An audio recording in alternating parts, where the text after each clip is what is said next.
When she said the Hickey was from bumping into furniture, I got suspicious. The truth I uncovered destroyed multiple livishy everyone. I'm Jake, I'm 32 years old, and I need to share a story that completely changed my life and the lives of several other people in ways I never could have imagined.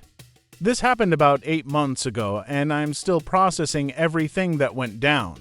It's a story about trust, betrayal, and how one small lie can unravel an entire web of deception that destroys marriages, careers, and friendships. Let me start by telling you about my relationship with Sarah. We'd been together for 3 years, living together for the past year and a half in Chicago. Sarah was 29, worked as a marketing coordinator at a mid-sized tech company, and I genuinely thought she was the love of my life.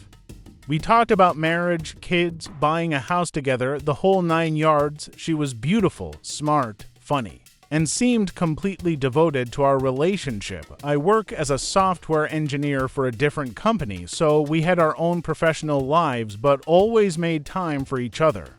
Our relationship felt solid, built on trust and communication. Or at least that's what I believed until everything started falling apart. The first red flag appeared about 4 months before everything exploded. Sarah started working late more frequently. At first, it was maybe once a week, then twice, then. It seemed like she was staying late almost every other day. When I'd ask about it, she'd explain that they were launching a new product line and everyone was putting in extra hours. It's just temporary, babe, she'd say, looking exhausted as she walked through the door at 9 or 10 p.m. Once we get this lunch finished, things will go back to normal. I believed her completely. Sarah had always been ambitious and hard-working, and her company did seem to be expanding rapidly. Plus, she'd show me emails from her boss about deadlines and express genuine frustration about the workload, so it all seemed legitimate. The second red flag was her phone behavior. Sarah had never been secretive about her phone before.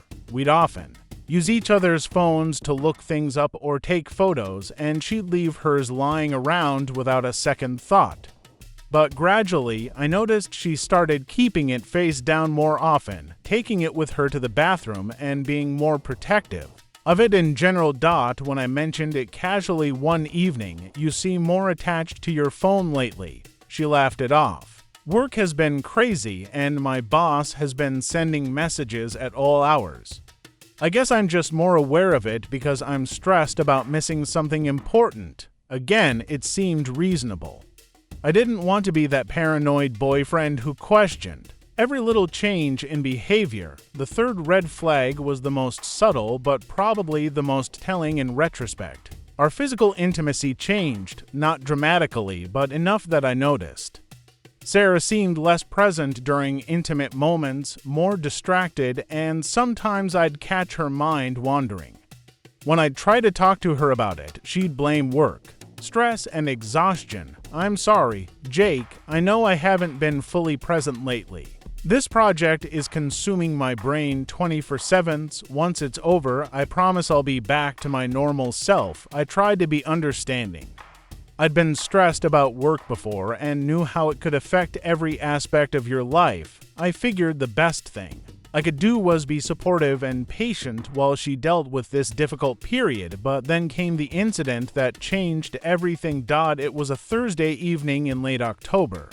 Sarah came home around 9:30 p.m., looking more flustered than usual. She went straight to the bathroom to freshen up before dinner, which was unusual because she typically would greet me with a kiss and tell me about her day first. When she came out to the kitchen, I noticed something that made my blood run cold. There was a dark purple mark on the left side of her neck, just below her jawline.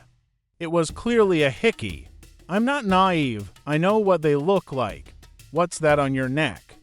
I asked, trying to keep my voice casual but feeling my heart start to race. Sarah's hand immediately flew to her neck, and I saw a flash of panic in her eyes before she composed herself. "Oh, that? I had such a crazy day at work. I was rushing to get some files from the supply closet and completely slammed into the corner of one of those tall metal cabinets. It hurt like hell." She turned toward the light so I could see it better. Look how dark it is. I'm probably going to have this bruise for weeks. I stared at the mark, and every instinct in my body was screaming that this was not a bruise from bumping into furniture. The shape was wrong, the color was wrong, and most importantly, Sarah's entire body language was wrong. She was nervous, talking too fast, and avoiding direct eye contact, but I wanted to believe her. I needed to believe her, so I pushed down my suspicions and played along. Ouch, that does look painful. You should be more careful, especially when you're tired and rushing around. Yeah, I know. I've been so scattered lately with everything going on at work. We had dinner and watched TV like normal, but I couldn't stop thinking about that mark on her neck. I kept glancing at it, and the more I looked, the more convinced I became that it wasn't from a cabinet door. That night, I barely slept. I lay awake next to Sarah, listening to her breathing and trying to convince myself that I was being paranoid. But deep down, I knew something was very wrong. The next day at work, I couldn't concentrate. I kept thinking about all the late nights, the phone secrecy, the changes in our relationship, and now this suspicious mark on her neck. By lunchtime, I had made a decision that would change everything. I called my buddy Marcus, who works in private security. We'd been friends since college, and I knew he had connections with private investigators. I felt sick making the call, but I had to know the truth. Marcus, I need a favor, and this is going to sound crazy. I began. What's going on? Man, you sound stressed. I explained the situation, the late nights, the phone behavior, and the Hickey incident. Marcus listened without judgment. Jake, I hate to say this, but your instincts are probably right. People don't usually change their behavior patterns without a reason. I know a guy, Tony, who's excellent at this kind of investigation. He's discreet, professional, and thorough. But are you sure you want to go down this road? Once you know the truth, you can't unknow it. I thought about that question for the rest of the afternoon. Did I really want to know? What if I was wrong, and I was violating Sarah's privacy for nothing? But what if I was right and I was living a lie? By 5 p.m., I had made my decision. I called Marcus back and asked him to set up a meeting with Tony. I met Tony that same evening at a coffee shop downtown. He was exactly what you'd expect from a private investigator.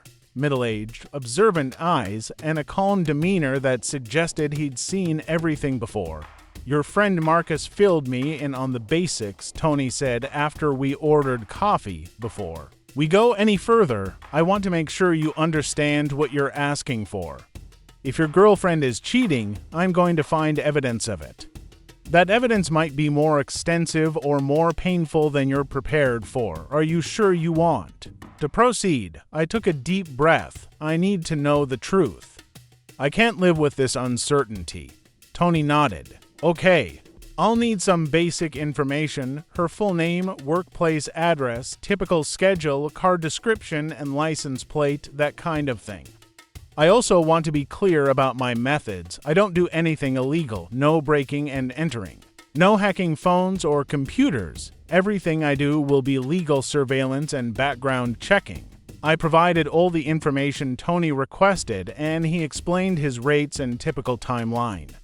Most cases like this resolve within a week or two, he said. People who are having affairs tend to have predictable patterns, and those patterns become obvious pretty quickly when you know what to look for. We agreed that he would start surveillance the following Monday and provide me with daily updates via encrypted email. The weekend was torture. I had to act normal around Sarah while knowing that I had hired someone to follow her. Every interaction felt fake and forced. When she mentioned having to work late again on Monday, I just nodded and said I understood, while internally my stomach churned. Monday evening, I received Tony's first report. He had followed Sarah from her office building at 5:30 p.m. Instead of heading home, she had driven to an upscale hotel bar downtown and met with a man Tony described as mid-40s, well-dressed, appearing to be in a business professional context. They had spent 2 hours at the bar, sitting close together, with body language that Tony described as intimate rather than professional. Sarah had left first, and the man had left about 10 minutes later. Tony had managed to get photos from a distance, nothing invasive, just documentation of the meeting. When I saw the photos, my heart sank. Sarah was leaning into this man, laughing, touching his arm.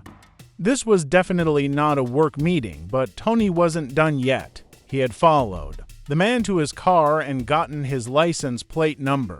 A quick background check revealed his identity. David Martinez, 43 years old, married with 2 kids and working as a senior executive at Sarah's company. The pieces started falling into place. Sarah's late nights, her stress about work, her secretive behavior. It was all because she was having an affair with her married boss. Tuesday's report was even more damning. Tony followed Sarah and David to a different hotel, where they spent 3 hours in a room together. The photos from the hotel parking lot showed them arriving separately but within minutes of each other, and leaving the same way. By Wednesday, I felt sick to my stomach, but I told Tony to continue the investigation. I needed to understand the full scope of what was happening. Wednesday's report revealed something I hadn't expected. Tony had expanded his surveillance to include David Martinez, and he discovered that David wasn't just cheating with Sarah. Tony observed David meeting with another woman at a different location, someone who also worked at the same company. This guy appears to be running multiple affairs simultaneously, Tony wrote in his report. The second woman is Jennifer Walsh, 26, also an employee at the tech company. Based on the pattern of meetings, this has been going on for several months at minimum. I stared at the report in disbelief. Not only was Sarah cheating on me, but she was involved with a serial cheater who was manipulating multiple women in his workplace. The betrayal felt even worse knowing that Sarah was just one of several victims of this man's predatory behavior. Thursday's surveillance confirmed the pattern. David was systematically rotating between Sarah and Jennifer, meeting each of them multiple times per week, always at different hotels or bars. By Friday, Tony had compiled a comprehensive report that painted a picture of systematic workplace sexual misconduct and multiple affairs. David Martinez was using his position of power to manipulate women in his company, and he was putting all of them at risk, their jobs, their relationships, and their emotional well-being. I spent the entire weekend deciding what to do with this information. I could confront Sarah directly, but I realized this was bigger than just our relationship.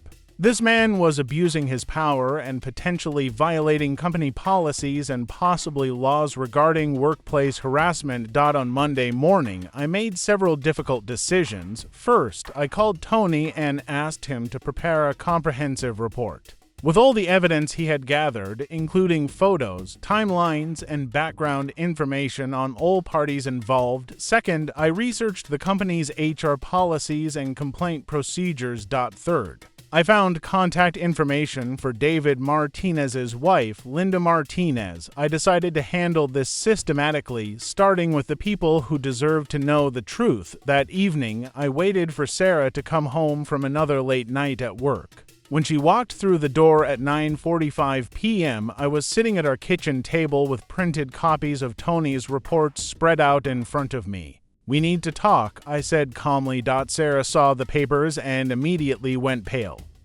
"Jake, what is this?" "Sit down, Sarah." She reluctantly sat across from me, and I slid one of the photos across the table. It showed her and David entering a hotel together. "I hired a private investigator," I said quietly. "I know about David Martinez. I know about the hotels, the late-night meetings, everything." Sarah started crying immediately. "Jake, I can explain." "No," I interrupted. "There's nothing to explain. You've been lying to me for months. You've been having an affair with your married boss. And from what I've learned, you're not the only one." I showed her the photos of David with Jennifer Walsh. Sarah's tears stopped, and she looked genuinely shocked. "What do you mean I'm not the only one? David is cheating on his wife with at least 2 women from your company. You and Jennifer Walsh. He's been playing all of you. The look on Sarah's face changed from shame to anger to devastation as she realized she wasn't David's only affair partner. Sarah, I need you to pack your things and leave tonight. We're done, but before you go, you need to understand that this is bigger than just our relationship ending. David is abusing his position of power, and he's going to face consequences for that. Sarah packed her essential items that night and went to stay with her sister. Before she left, she asked me not to report David to the company or tell his wife. Jake, please, if this gets out, it will ruin my career. I'll lose my job, and I'll never be able to work in this industry again. You should have thought about that before you decided to have an affair with your boss. I replied, this man is a predator, and he's going to continue manipulating women unless someone stops him. The next morning, I called Linda Martinez. It was one of the hardest phone calls I've ever made. Mrs. Martinez, you don't know me, but I have information about your husband that I believe you have a right to know. I explained the situation as gently as possible and offered to meet with her to provide the evidence Tony had gathered. Linda was initially shocked and defensive, but when I described the scope of the evidence and the systematic nature of David's affairs, she agreed to meet with me. We met that afternoon at a neutral location. I brought copies of all the reports and photos, and I walked Linda through everything Tony had discovered. She looked at the evidence for a long time without speaking. Finally, she said, I suspected something was wrong. David had been acting differently for months, working late, being secretive about his phone, less interested in our family. But I convinced myself I was being paranoid. Linda asked for copies of everything and said she would be consulting with a divorce attorney. My next step was reporting David to his company's HR department.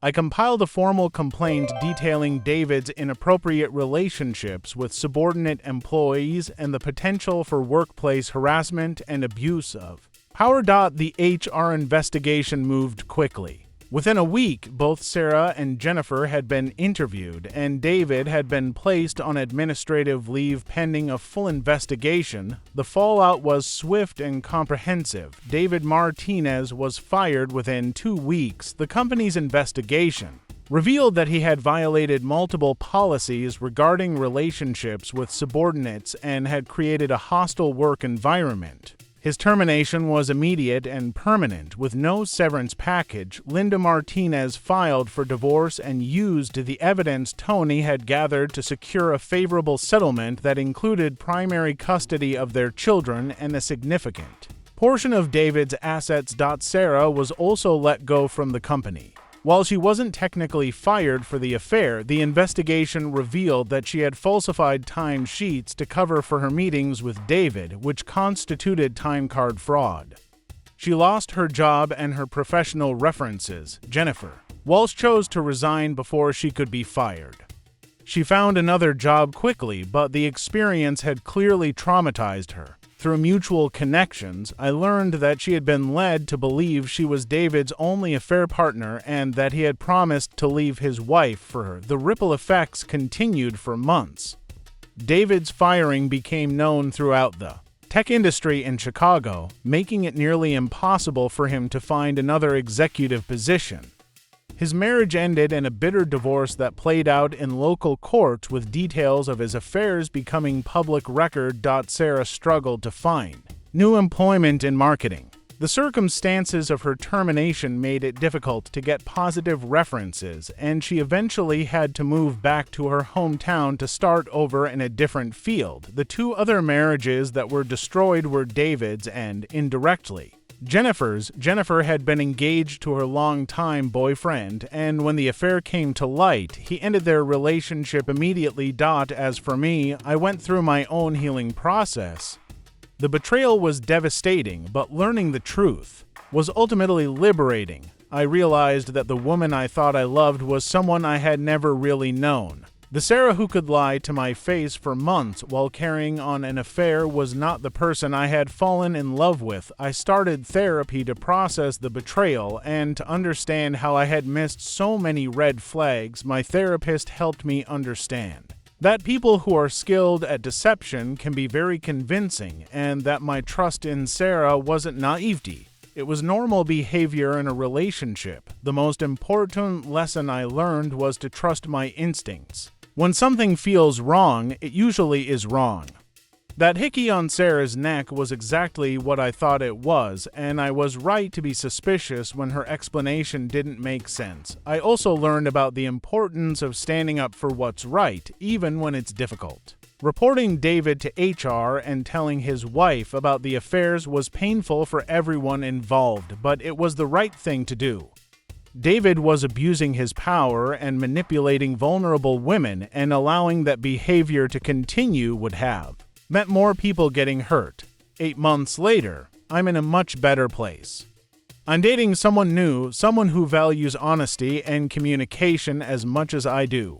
I've learned to spot red flags earlier and to address concerns directly rather than hoping problems will resolve themselves. Sarah tried to contact me several times in the months after everything happened. She wanted to apologize and explain her actions, but I wasn't interested in hearing her explanations.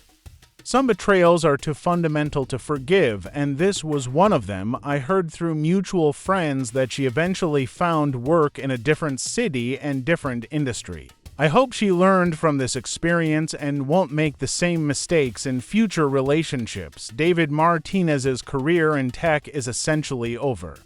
The last I heard, he was working in sales for a small company and living in a studio apartment. His ex-wife and children have moved on and seem to be doing well without him. The most tragic part of this whole situation is how preventable it was. If David had been honest with his wife about his unhappiness in their marriage, they could have worked on their problems or divorced amicably. If Sarah had been honest with me about her feelings, we could have ended our relationship without the devastating betrayal. Instead, their choices to lie and deceive created a web of destruction that affected multiple families and careers. The truth always comes out eventually, and the longer people wait to be honest, the more damage is done when the lies finally collapse. To anyone who might be in a similar situation, whether you're the one being betrayed or the one doing the betraying, I want to emphasize the importance of honesty. If you're unhappy in your relationship, talk about it. If you're attracted to someone else, address it before you act on it. If you're suspicious about your partner's behavior, trust your instincts and seek the truth. The temporary discomfort of honest conversations is nothing compared to the devastation of systematic deception. I learned that lesson the hard way, but I'm grateful I learned it before I made an even bigger mistake like marrying someone who was capable of such elaborate lies. That hickey on Sarah's neck wasn't from bumping into a cabinet at work, it was from her affair partner, and it was the beginning of the end of multiple relationships and careers. Sometimes the smallest lies reveal the biggest truths, and in this case, that small lie unraveled an entire network of deception and abuse. The truth always wins in the end, but the cost of getting there can be higher than anyone expects.